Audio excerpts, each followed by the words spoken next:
Welcome to episode 3 of the Reflux Cycle Show. My name is Don, also known as the Acid Reflux Guy, and in this episode we're going to focus on diet, but we're going to cut through all the speculation on diets and look at the results of several global studies that compared and empirically measured the effects of diets on the balance of bacteria in your gut, which we know is the leading indicator of gut health and acid reflux.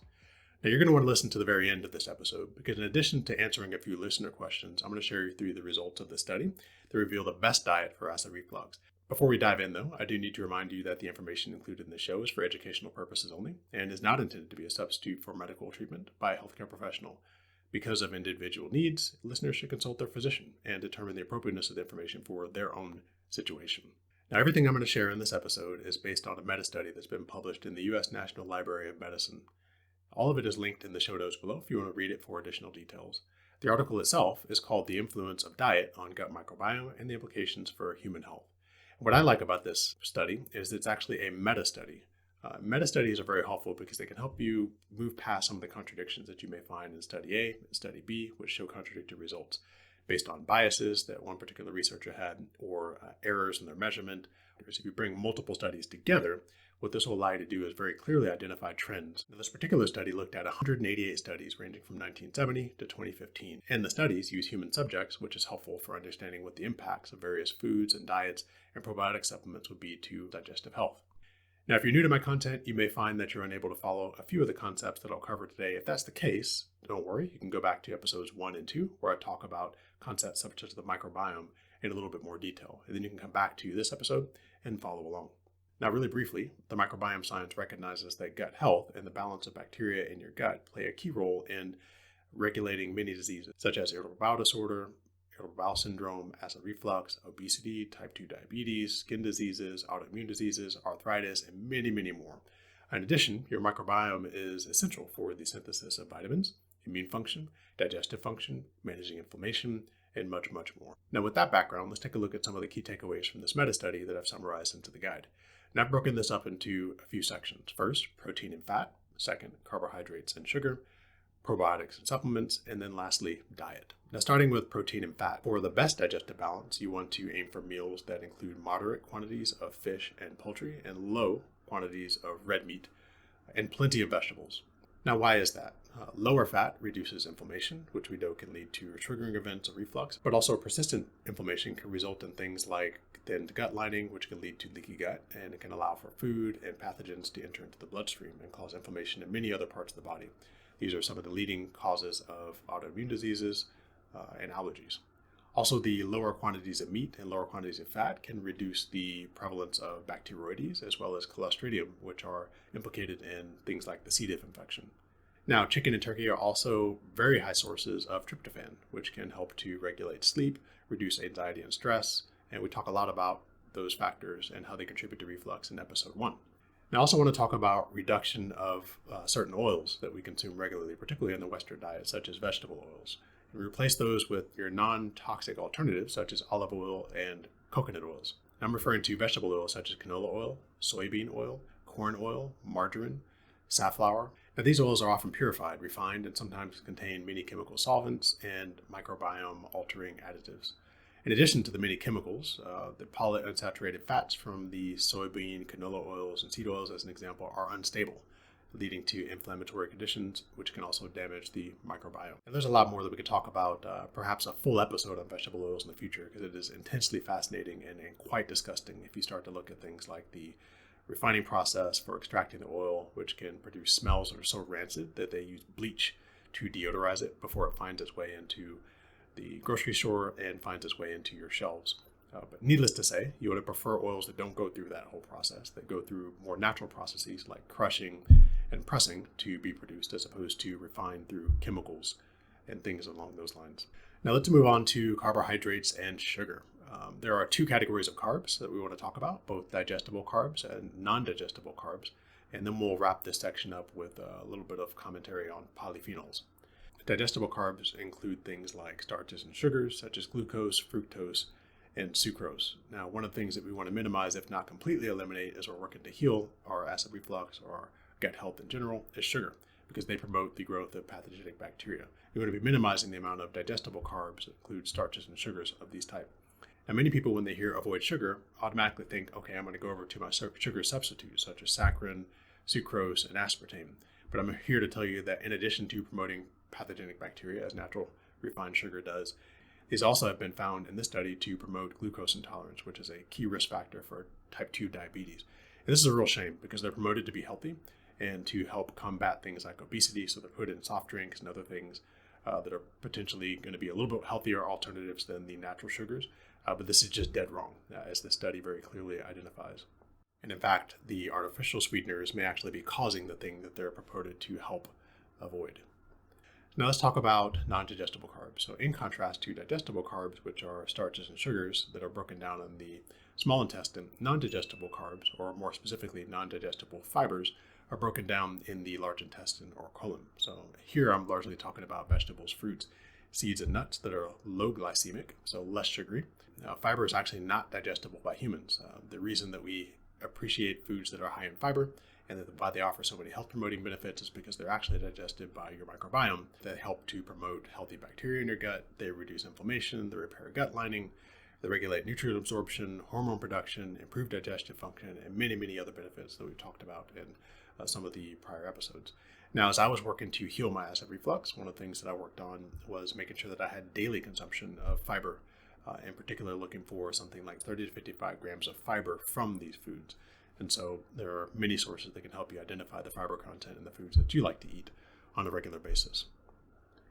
The last thing I want to talk about in this section is polyphenols. They are sources of antioxidants, they're anti-inflammatory, they help promote immune function, and they're often found in the rich, vibrant colored foods like your reds and your yellows and your purples and berries and your bell peppers and things along those lines. So really looking for those rich, vibrant colors can help you bring these important antioxidants, anti-inflammatory agents into your diet. And the study also covers probiotic supplements. And so daily probiotics, as an example, could be used to help restore healthy gut balance. Two sources of probiotics include things like fermented foods and the supplements themselves. So fermented foods are largely going to be introducing probiotic strains that can help improve the bacterial balance in your stomach.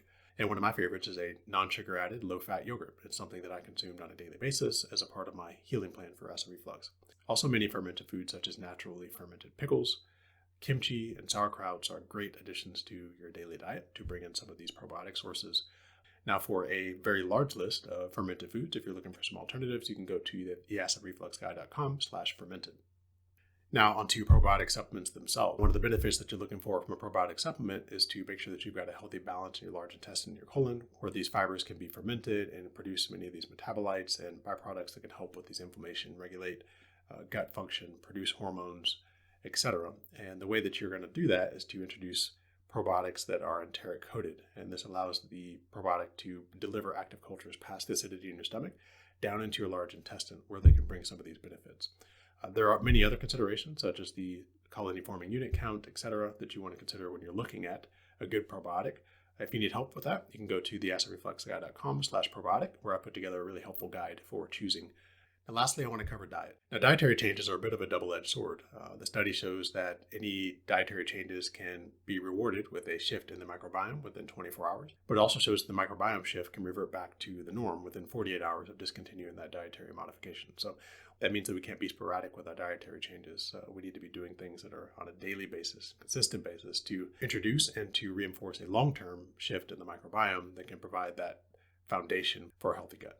Now, this study took a look at many different diets, including gluten-free diets, omnivore diets, vegetarian diets, vegan diets, and more. No surprise that the absolute worst diet was the Western diet, because it actively promotes things like inflammatory conditions, autoimmune diseases, bacterial imbalances, because of all the things that we talked about not doing already in this episode. Now, the absolute best diet, as they've looked across all cultures and regions and studied diets from many different locations, is the Mediterranean diet. And I will probably do a full episode on Mediterranean diet, particularly if that's something you're interested in, because of the many helpful benefits. You can let me know in the comments if that's something you'd like to see. Now let me read to you this section of the study, which I think summarizes all of the benefits of the Mediterranean diet. And if you kind of reflect on some of the things we've talked about to this point, you'll see why it's such a beneficial diet.